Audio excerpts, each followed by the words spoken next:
Hello बच्चों, कैसे हो सभी प्यारे बच्चों। आप लोग पढ़ रहे हैं linear equation in two variables और linear equation in two variable में आज ये अपना लास्ट टॉपिक है। आज हम इस चैप्टर को कंप्लीट करेंगे। ठीक है बच्चों, तो आज का हमारा जो टॉपिक है वो है equations of lines parallel to coordinate axis. Equations of lines parallel to coordinate axis. Coordinate axis कौन सी बेटा? ये देखिए, ये वाई एक्सिस और ये एक्स एक्सिस। तो लाइंस की इक्वेशंस जो कोऑर्डिनेट एक्सिस के पैरेलल हैं। कोई लाइन एक्स एक्सिस के बिल्कुल पैरेलल चल रही है तो उसकी इक्वेशन क्या होगी। कोई इक्वेशन वाई एक्सिस के पैरेलल चल रही है तो उसकी इक्वेशन क्या होगी। ध्यान से सुनिएगा। जैसे मान लीजिए यहां एक लाइन लिख रहा हूं x plus y is equal to 10। हालांकि ये पैरेलल टू एक्स एक्सिस या पैरेलल टू वाई एक्सिस नहीं है। आपने इसका बनाया ग्राफ। जब आपने इसका ग्राफ बनाया इस इक्वेशन का, तो आपने क्या किया बेटा? आपने वो सभी पॉइंट लिए जो इसके सॉल्यूशन है, मतलब वो एक्स वाई जो इसको सेटिस्फाई करते हैं, वो सारे पॉइंट उसके ग्राफ के ऊपर आएंगे। तो सीधी सीधी बात ये है, इक्वेशन क्या बताती है? इक्वेशन बताती है कि ये जो लाइन है इसके ऊपर कौन कौन से पॉइंट आएंगे। ये बात तो बताती है। जैसे इस लाइन ने क्या बताया, इस इक्वेशन ने क्या बताया? इस इक्वेशन ने बताया कि ये इक्वेशन एक्चुअल में इसका ग्राफ बनाओगे एक लाइन बनेगी, यानी ये इक्वेशन एक लाइन को रिप्रेजेंट करती है। ओके, तो इसने क्या बताया कि इस लाइन पे वो सब x और y हैं जिनका जोड़ 10 है। यानी इसके ऊपर x अगर 1 है तो y 9 होगा। 1 + 9 10 होता है। तो इस पे एक पॉइंट होगा 1 9। कोऑर्डिनेट सिस्टम में आप जब इसको ड्रा करोगे तो एक पॉइंट आएगा 1 9। 2 8, x अगर 2 है तो y 8 होगा। x अगर 3 है तो y 7 होगा। यानी वो सभी एक्स वाई होंगे जिनका सम 10 हो। नेगेटिव माइनस वाले भी चलेंगे, प्लस वाले भी चलेंगे, बस जोड़ 10 होना चाहिए। पॉइंट वाले भी चलेंगे। जैसे ये हो गया 0.1 तो ये हो गया 9.9, ये हो गया -1 तो ये हो गया 11, ये -2 तो ये 12, ये -3 तो ये 13, जोड़ 10 होना चाहिए। तो सीधी सीधी बात है, इक्वेशन बताती है कि इस लाइन के ऊपर कौन कौन से पॉइंट आएंगे। बहुत सिंपल सी डेफिनेशन दे रहा हूं आपकी क्लास के अकॉर्डिंग कि इक्वेशन क्या बताती है। इक्वेशन उन सब एक्स वाई के बारे में बताती है जो इसके ग्राफ पे आएंगे। यानी जो जो पॉइंट इसको सेटिस्फाई करते हैं, जो इसके ग्राफ के ऊपर हैं, उन सब को ये इक्वेशन रिप्रेजेंट करती है। यानी इक्वेशन वो एल्जेब्रिक एक्सप्रेशन है उस ग्राफ की जिस पे वो सभी एक्स वाई हैं जो इसको सेटिस्फाई करते हैं। ठीक है, अब देखिएगा, अब मैं ड्रा करने जा रहा हूं। देखिए, जैसे 0, मैं पहले पॉइंट बना देता हूं बेटा, फिर आसानी होगी। 0 1 2 3 4 5, -1 -2 -3 -4। इसमें पूरी एक्सरसाइज समझ में आ जाएगी इस एक ग्राफ से। आप बस थोड़ा सा ध्यान से पढ़ते चलना। 1 2 3 4, -1 -2 -3। अब जैसे मैं अगर इस लाइन की बात करूं ना बेटा, इस लाइन की बात करूं तो इसका ग्राफ कहां से आएगा? इसका ग्राफ लगभग ऐसे निकलेगा, यहां से ऐसे ये लाइन लगभग यहां से निकलेगी, यहां से। ठीक है, तो ये ना तो एक्स एक्सिस के पैरेलल है, ना ही ये वाई एक्सिस के पैरेलल है। लेकिन अब हम सिर्फ वो इक्वेशंस बनाएंगे, अब हम खुद बनाएंगे या उन सब लाइंस के बारे में पढ़ेंगे जो कोऑर्डिनेट एक्सिस के पैरेलल हो। कोऑर्डिनेट एक्सिस कौन सी होती है? एक तो एक्स एक्सिस होती है, एक वाई एक्सिस होती है। यानी उन लाइंस के बारे में पढ़ेंगे which are parallel to either which are parallel to x axis और which are parallel to Y axis. बस उन सभी इक्वेशंस के बारे में, उन सभी लाइंस के बारे में पढ़ेंगे जो या तो एक्स एक्सिस के पैरेलल है बेटा, या फिर वाई एक्सिस के पैरेलल है। तो देखिए, मैं अब आपको बताने जा रहा हूं parallel to x axis, the lines parallel to x axis. पहले एक्स एक्सिस के पैरेलल बात करेंगे, ओके, फिर वाई एक्सिस की बात करेंगे, यानी कोऑर्डिनेट एक्सिस कवर हो जाएगा। ठीक है, ये मेरी एक्स एक्सिस है। इसके पैरेलल मान लीजिए ये लाइन है, ये एक लाइन देखिए जो कि पैरेलल है बिल्कुल एक्स एक्सिस के। इसकी इक्वेशन क्या होगी? अभी अभी मैंने बताया इक्वेशन क्या बताती है। इक्वेशन उस लाइन पे एग्जिस्ट करने वाले हर एक पॉइंट को बताती है ना। इस लाइन पे कौन से पॉइंट एग्जिस्ट करेंगे, तो ध्यान से देखना बेटा। अगर ये लाइन एक्स एक्सिस के पैरेलल है तो देखिए, बस 2-3 बातों का ध्यान रखिएगा, बेसिक बात बता रहा हूं जिनका ध्यान होना चाहिए आपको। इस तरफ x बढ़ेगा, इस तरफ घटेगा, ठीक है। इस तरफ बढ़ेगा, इस तरफ जाओगे घटेगा। y ऊपर जाओगे तो बढ़ता जाएगा, नीचे जाओगे घटता जाएगा। यानी अगर इसकी बात करूं मैं, इस लाइन की, ना तो ये ऊपर गई ना ये नीचे आई, ये एक्स एक्सिस के बिल्कुल पैरेलल चली। यानी कि यहां आप कहीं भी ले लो y की वैल्यू हमेशा 2 रहेगी। बोलो, यहाँ 2 से निकल गई, इसमें y की वैल्यू हमेशा क्या रहेगी? 2। x1 देखिए, x1 है, इस पॉइंट को देखिए एक बार, x1 तो y कितना? 2। इस पॉइंट को देखिए बेटा, x भी 2 और y भी कितना? 2, 2, 2। इस पॉइंट को देखिए, x3 हो गया लेकिन y कितना है? 2। इसको देखिए, x4 हो गया लेकिन y कितना है? 2। इसी तरह इस पॉइंट को देखिए, x-1 है लेकिन y कितना है? 2। x-2 है लेकिन y कितना है? 2। x-4 हो गया लेकिन y कितना है? 2। यानी इसकी खासियत क्या रहेगी? जो line y axis x axis के पैरेलल चलेगी, जो भी लाइन x एक्सिस के पैरेलल चलेगी, उसका y कोऑर्डिनेट कभी नहीं बदल सकता, क्योंकि वो ना तो ऊपर की तरफ बढ़ सकती है ना नीचे की तरफ, वो बिल्कुल पैरेलल चलेगी x एक्सिस के। यानी यहां एक बात, इस पूरी लाइन की एक खासियत है, इसमें x को जो मर्जी वो ले लो, सब x एग्जिस्ट करेंगे और हर x के साथ y हमेशा कितने के बराबर होगा? 2 के बराबर। y हमेशा कितने के बराबर होगा मेरे बच्चों? 2 के बराबर। कितनी आसान हो गई। यानी इसकी इक्वेशन क्या हो गई? y = 2 हो गई इस लाइन की इक्वेशन। y = कितनी हो गई? 2। समझ गए बेटा? यहां से देखिए, ये कोई लाइन जा रही है, इसकी इक्वेशन बताओ। इसमें x आगे की तरफ बढ़ गया, कोई भी x, हर x एग्जिस्ट करता है, हर y आएगा, हर x एग्जिस्ट करता है, प्लस वाला माइनस वाला, लेकिन y हमेशा कितना रहेगा? इसके ऊपर -3 रहेगा। तो इसकी इक्वेशन हो गई y = -3। यही इसकी इक्वेशन हो गई कि इस पूरी लाइन पे y हमेशा -3 रहे, वो लाइन है ये।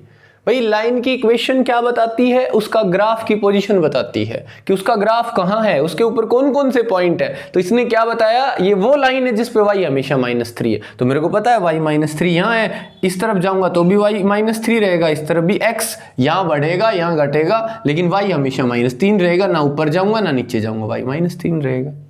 इस लाइन की बात करो, यहां से निकल गई एक लाइन, तो ये क्या हो गई? y = 4।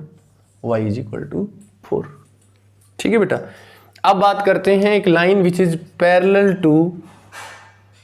To y axis. फिर मैं जर्नल रिप्रेजेंटेशन बताऊंगा।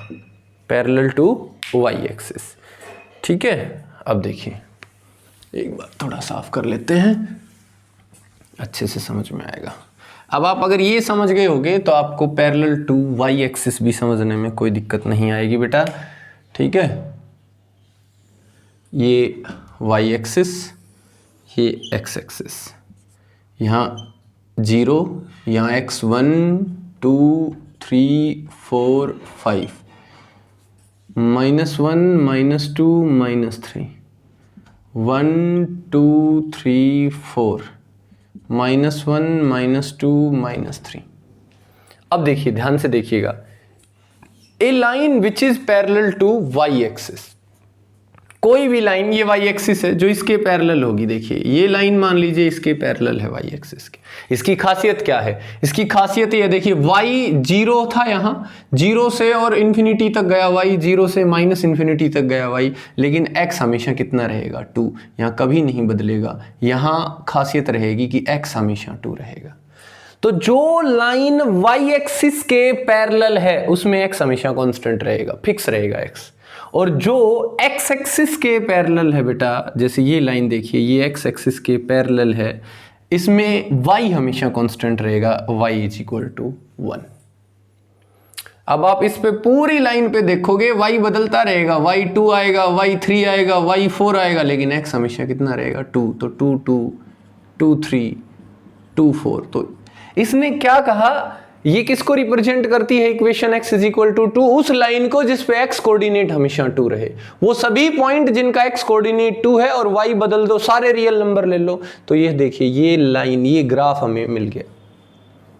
इसी तरह ये आ जाइए, ये लाइन भी देखिए किसके पैरेलल है, y एक्सिस के पैरेलल है, इसकी equation x is equal to 4। ये लाइन देख लीजिए, ये भी किसके पैरेलल है, y एक्सिस के, क्या इक्वेशन है, x इज इक्वल टू -3। ठीक है, अब देखिए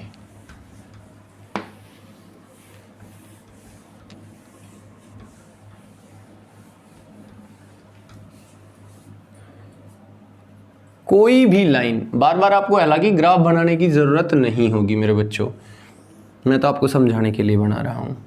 ये कोई पॉइंट है बेटा ए बी, ये कोई पॉइंट है ए बी, तो अगर कोई लाइन किसी पॉइंट ए बी से पास होती है और वो लाइन पैरेलल है वाई एक्सिस के, किसके पैरेलल है बेटा, वाई एक्सिस के पैरेलल है, और ए बी पॉइंट से पास हो रही है, तो आपको पता है जो लाइन वाई एक्सिस के पैरेलल होगी उसमें y कोऑर्डिनेट कुछ भी हो सकता है, लेकिन x कोऑर्डिनेट हमेशा फिक्स रहेगा। यानी इसके ऊपर हर एक पॉइंट का x कोऑर्डिनेट फिक्स होना चाहिए था, इसलिए हर एक पॉइंट का x कोऑर्डिनेट इसमें a रहेगा, तो इसकी इक्वेशन होगी x is equal to a। हो गई ना। और अगर कोई कहे कि एक लाइन है जो ए बी पॉइंट से पास होती है और वो पैरेलल है एक्स एक्सिस के, किसके पैरेलल है, एक्स एक्सिस के, जो लाइन एक्स एक्सिस के पैरेलल है बेटा उस पे देखिए वाई कोऑर्डिनेट ना ऊपर गई ना नीचे, उस पे वाई कोऑर्डिनेट फिक्स रहेगा, उसकी इक्वेशन होगी y is equal to b, यानी उसकी इक्वेशन हो जाएगी y is equal to b. ठीक है बेटा, जैसी जरूरत वैसा आंसर। अब मैं कहूं कोई लाइन -2 5 से पास होती है और वो x एक्सिस के पैरेलल है, तो मुझे पता है अगर कोई लाइन x एक्सिस के पैरेलल है तो वो जिस भी पॉइंट से पास हो उसका y कोऑर्डिनेट हमेशा फिक्स रहेगा। यानी सिर्फ यही नहीं, उस पे जितने भी पॉइंट होंगे उनका x बदलता रहेगा लेकिन y हमेशा 5 रहेगा, तो इसकी इक्वेशन हो जाएगी y इज इक्वल टू 5। और अगर मैं कहूं कि एक लाइन -2 5 से पास होती है और वो पैरेलल है y एक्सिस के, अगर कोई लाइन y एक्सिस के पैरेलल है तो उसका x कोऑर्डिनेट कभी नहीं बदल सकता, वो हमेशा फिक्स रहेगा, उसकी इक्वेशन होगी x इज इक्वल टू -2। ये लिखने के लिए आंसर में आप ऐसे भी छोड़ आए तो भी गलत नहीं है, बाकी ये ऐसे कर लेता है, -2 को इस तरफ ले आया तो x + 2 इज इक्वल टू 0, ऐसे जैसे 5 को इस तरफ ले आया y - 5 इज इक्वल टू 0। बेटा मैंने इतना बेसिक कंसेप्ट बता दिया है कि आपको एक भी क्वेश्चन में प्रॉब्लम नहीं होगी, फिर भी मैं 1-2 क्वेश्चन करवा रहा हूँ एक्सरसाइज के, ठीक है, बाकी आपको समस्या नहीं आएगी। खुद भी आप चाहें तो ये पूरी की पूरी एक्सरसाइज कर सकते हैं। ठीक है बेटा, बेसिक कंसेप्ट दिमाग में रखें, जब भी कोई क्वेश्चन आए ये चीज़ दिमाग में फिट कर लें कि भाई हाँ हमें ऐसे इक्वेशन फाइंड आउट करनी है। आगे देखिए, अब जैसे क्वेश्चन की बात आती है, कहता है write the equation of line that is parallel to x axis. हमें एक इक्वेशन चाहिए एक लाइन की जो क्या है बेटा, पैरेलल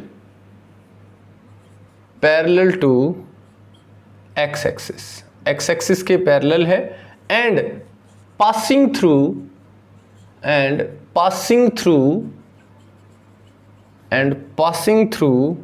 0-4। देखिए एक लाइन है जो एक्स एक्सिस के पैरेलल है। अब मुझे पता है जो भी लाइन, वैसे थोड़ा सा रफली फटाफट आइडिया, जो भी लाइन एक्स एक्सिस के पैरेलल होगी उसका वाई कोऑर्डिनेट फिक्स होगा, वाई कोऑर्डिनेट कांस्टेंट होगा, यानी उस पे जितने भी पॉइंट होंगे उन सब का वाई कोऑर्डिनेट फिक्स रहेगा। यानी अगर उनमें से कोई एक पॉइंट ये है 0-4, एक लाइन 0-4 से पास हो रही है, इसका मतलब कितने भी पॉइंट हो सबका वाई कोऑर्डिनेट कितना है, -4, तो उसकी इक्वेशन होगी y इज इक्वल टू -4, यानी कि y + 4 इज इक्वल टू 0। ऐसे आंसर मिल जाएगा आपको। ठीक है बच्चों, तो ये बहुत ही आसान से क्वेश्चन है इस एक्सरसाइज में। ठीक है, अच्छा अगला क्या है बेटा क्वेश्चन, बिल्कुल सेम स्टेटमेंट है और इसने कहा find the equation of a line. Question में पढ़ रहा हूं, क्वेश्चन है write the equation of the line that is parallel to y-axis, and passing through the point 2, 0। अब देखो रफली फटाफट एक बार दिमाग लगा लो, एक लाइन जो पैरेलल है वाई एक्सिस के, ठीक है भाई, वाई एक्सिस के इस तरफ हो चाहे इस तरफ हो, जो भी पैरेलल होगी उसकी खासियत क्या होगी, उस लाइन पे एक्स की वैल्यू फिक्स रहेगी पूरी पे, वाई ऊपर की तरफ बढ़ेगा घटेगा, उस पे जितने भी पॉइंट होंगे उनका सबका एक्स कोऑर्डिनेट फिक्स होगा। उनमें से कोई एक पॉइंट दे रखा है तो उसी से मेरे को पता चल गया, अगर किसी एक ये लाइन इस पॉइंट से पास होती है 2 0 से, तो मैं समझ गया कि अगर ये 2 0 से पास होती है तो इसका अगर किसी एक पॉइंट का एक्स कोऑर्डिनेट 2 है तो बाकी सब पॉइंट्स का भी एक्स कोऑर्डिनेट 2 होगा, और उसकी इक्वेशन होगी x = 2, यानी कि x - 2 = 0। ठीक है बच्चों, तो बहुत आसान, बहुत ही ज्यादा आसान टॉपिक हो गया ये हमारे लिए।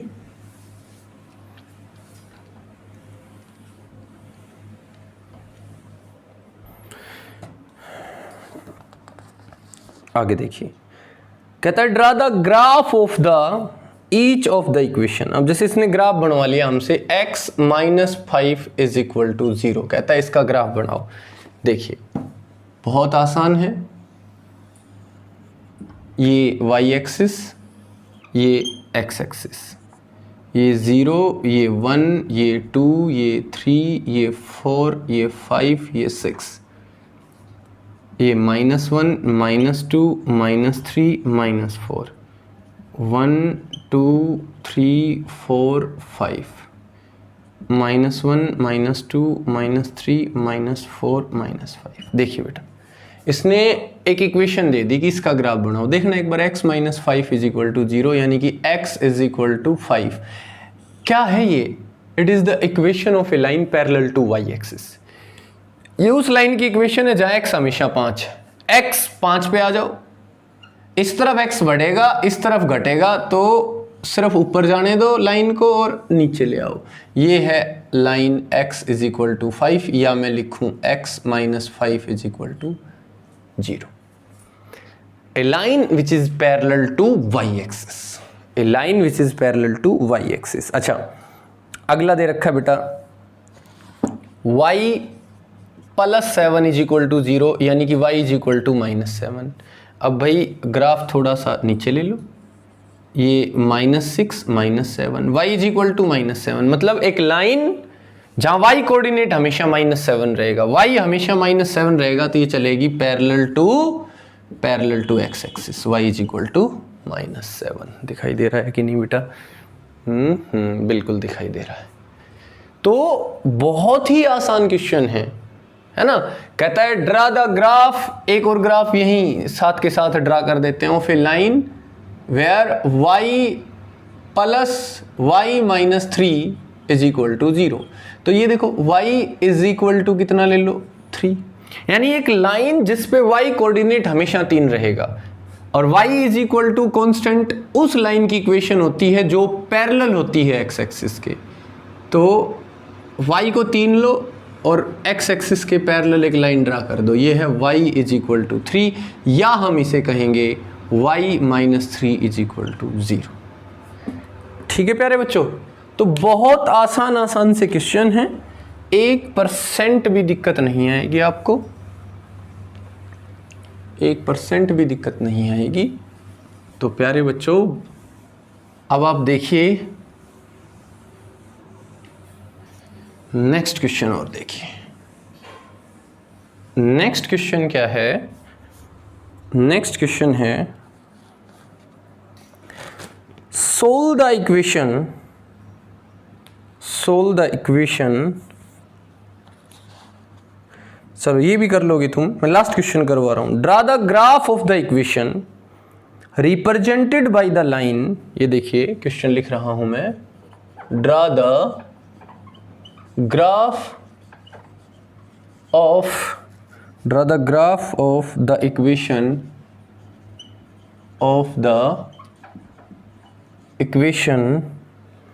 represented by the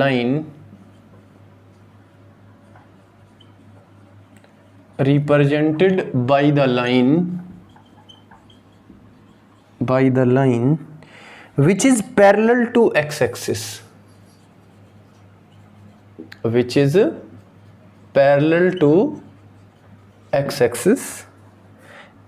and is 4 units above it। and is 4 unit above it. देखिए इसने कहा draw the graph of the equation represented by the line, draw the graph of the equation represented by the line which is parallel to x axis and 4 unit above it. ध्यान से देखिएगा बेटा, ये y axis, ये x axis, ये 0, ये 1, ये 2, ये 3, ये 4, 5, -1, -2, -3, -1 और -2, 1, 2, 3, 4। यहां देखिए एक लाइन जो कि पैरेलल है एक्स एक्सिस के, ठीक है भाई, एक्स एक्सिस के पैरेलल है, and is 4 unit above it, और इससे 4 यूनिट ऊपर की तरफ है। ये हो गई लाइन, ये इसका ग्राफ ड्रा कर दिया बस। और इक्वेशन की बात करूं तो इसकी इक्वेशन होगी y = 4। अगर बेटा इसकी इक्वेशन की बात की जाए तो इसकी इक्वेशन हो गई y = 4। तो बेटा इसमें इतना ही था करने के लिए।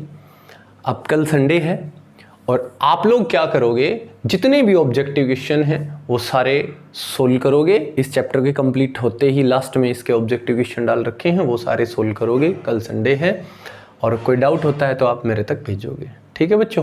तो इसी के साथ इस लेक्चर को यहीं कंप्लीट करते हैं। Thank you, have a nice day.